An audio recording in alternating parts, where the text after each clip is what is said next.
Akak ito. Yan, ang liit lang na ibon guys. So, saan ka pa? Sinong mag-aakala na kaparehas lang ng ating off color ang kanilang umuwi?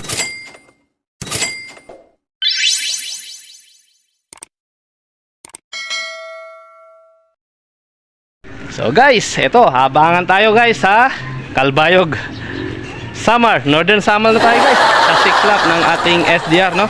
Dito sa ating ginagawang South Derby Race ng ating club dito sa Tarlac City.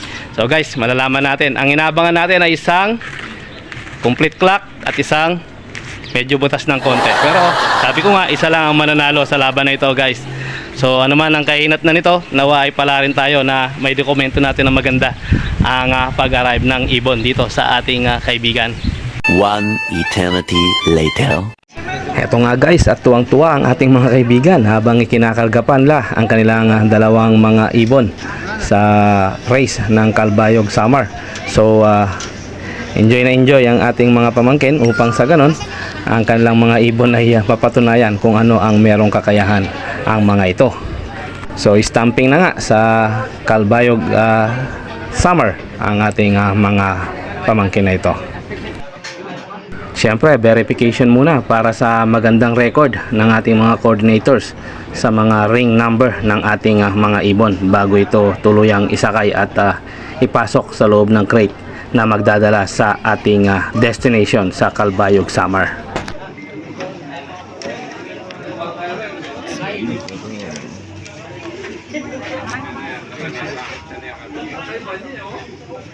Ayan, pagkatapos ngang may record ay lalagyan ito ng sticker sa kanilang mga ring nang sa ganun ito naman ang ating ikaklak pagdating ng ating ibon mula sa malayong liparan.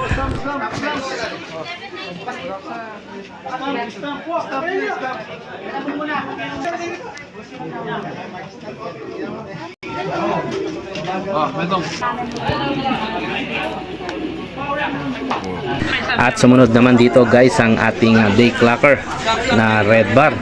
So ito ay off color category at nasa old bird category siya guys. At ito ang ating day bird na nag-clock from Calbayog Samar.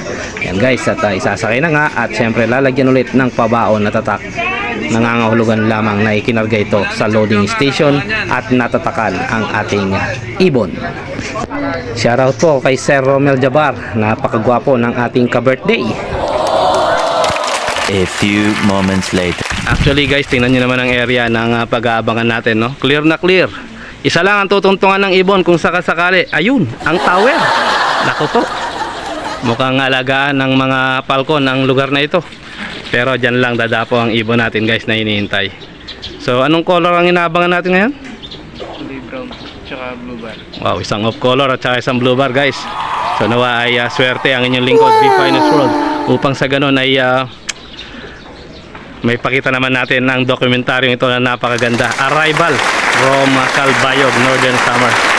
So second last lap para sa ating 7th SDR lap champion para sa ating mga ibon ngayong mga oras nito. So ang ating mga ibon ay hindi na pinalad na makatapos ng karera sapagkat alam nyo naman, paswerte-swerte kapag sinamahan mo ng dasal at magandang sistema, sigurado kakatigan ka ng swerte. Mukhang hindi pumanig sa atin sa pagkakataong ito ang swerte, kaya abang tayo sa ibang lop na ating mga kaibigan. Ayan na nga guys, at biglang sumulpot ang ibon at di natin napansin at nakita lang natin na nasa loob na siya ng kulungan.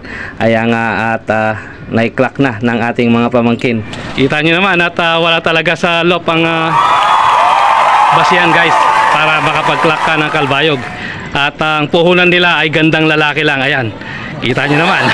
So shoutout sa ating mga kalapatids na talagang very proud ang inyong lingkod dahil nakapag-clock sila ng Calbayog. So gabi na nga guys, kita nyo naman ang paghihintay. So before 6 PM guys, nung lumapag ang ibon, at ipakita ko sa inyo kung ano ang itsura ng ibon na dumating, no? So pasok tayo sa kanilang lop. At mukhang hen ang bumalik. Akak ito. Maliit lang po. Ayan, ang liit lang na ibon guys. Wow! So saan ka pa? Sinong mag-aakala na kaparehas lang ng ating off color ang kanilang umuwi? So, medyo butas nga lang ito pero proud Calbayog Clacker ito guys. Daybird to guys. So, first time daw nila magsakay ng Calbayog. At ito nga, nakapag-clock pa sila. Anong saya ng ating mga kalapatids na nakakapagpauwi ng Calbayog. So, ayan guys, klarong-klaro. May tatak ng Calbayog. So, anong masasabi natin? Ano to nung may papayo natin sa mga kalapatids natin na umaayaw na kaagad? Susuko! Ayan, wag susuko. Sabi ko nga sa inyo, wala sa ganda ng lalaki, wala sa gandang lop ang basihan at wala sa laki ng lop guys. Pero kita nyo ay Calbayog Clacker itong ibon na ito guys. Ayan.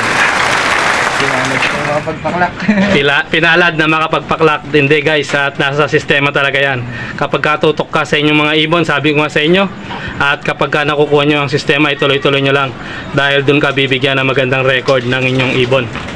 So napakasarap lang na isang kagaya natin nakakapag-vlog at nakakapag-dokumento ng mga ibon na kagaya nito. So makikita nyo naman guys, ang kanyang lop ay akala mo tindahan lang sa loob. Ayan. May mga estante na lalagyan ng mga alak, este ng mga kalapati. Bawat isa ay nandyan ang kanyang mga ibon. Ho? So kita nyo naman guys, at talaga naman napakaganda. At kung inyong susuriin guys ay walang makakapasok ditong ibang mga magnenenok ng mga kalapate. Sako po, para kang pumapasok sa tinatawag na kadawagan bago ka makarating sa kanilang lop at aakit ka pa sa pinaka third floor. Anong sinabi ni Ex Machina sa lop na ito? Tingnan nyo naman guys. Sir Ex Machina, tingnan nyo naman ang lop na ito ay talaga namang napakataas at talagang dadaan ka muna sa madawag na lugar na ito bago ka makarating sa lop ng mga batang ito. Napakagaling at nakapag-clock sila ng Calbayog, no? Ayan, ang so kung hindi inyong natatandaan ang Brothers Lop ay mga sikretong mga weapon ng inyong lingkod. So alam nyo naman ay ayoko lang i-reveal guys, itong mga batang ito ay talaga namang napaka lovable sa kanilang pinapasukang sports. At sabi ko nga, minsan naging advisor din ako ng mga batang ito bago sila nagsimula. At isa tayo sa mga naging ganyo sa kanila. Nakakatuwa na ang inyong lingkod ay nakikita na nagpupunyagi sa bawat pinapasok na sports sa mga batang ito. So nawa ay magtuloy-tuloy. At sabi ko nga sa inyo, wala sa ganda ng lop. Sa gandang lalaki lang talaga ang pagkakalapate. Kaya nga kung gusto nyo na marami kayong chicks, magkalapati kayo guys. So shoutout nga pala sa ating mga kalapatid out there na walang sawang nanonood ng ating mga vlog sa araw-araw, no? Nice. Sinasabi sa inyo guys na ang isang tao kapag umayaw, hindi yan magwawagi. So ang mga nagwawagi for sure, hindi yan umayaw hanggang sa dulo. So ano pang hinihintay guys? Enjoy lang ninyo kung ano man yung mga pinapasok ninyo ngayon at balang araw ibibigay din ang nanaisin ng inyong puso. Basta't gawin nyo lang ang tama at lagi nating isipin na maging masaya lang tayo sa ginagawa natin. Sapat na yun upang tayo ay manalo sa mga larangang pinapasok natin. So ito ang inyong lingkod, The Finest World. Always choose to be happy and be courteous to others. And let the Lord God Almighty be the center of our life.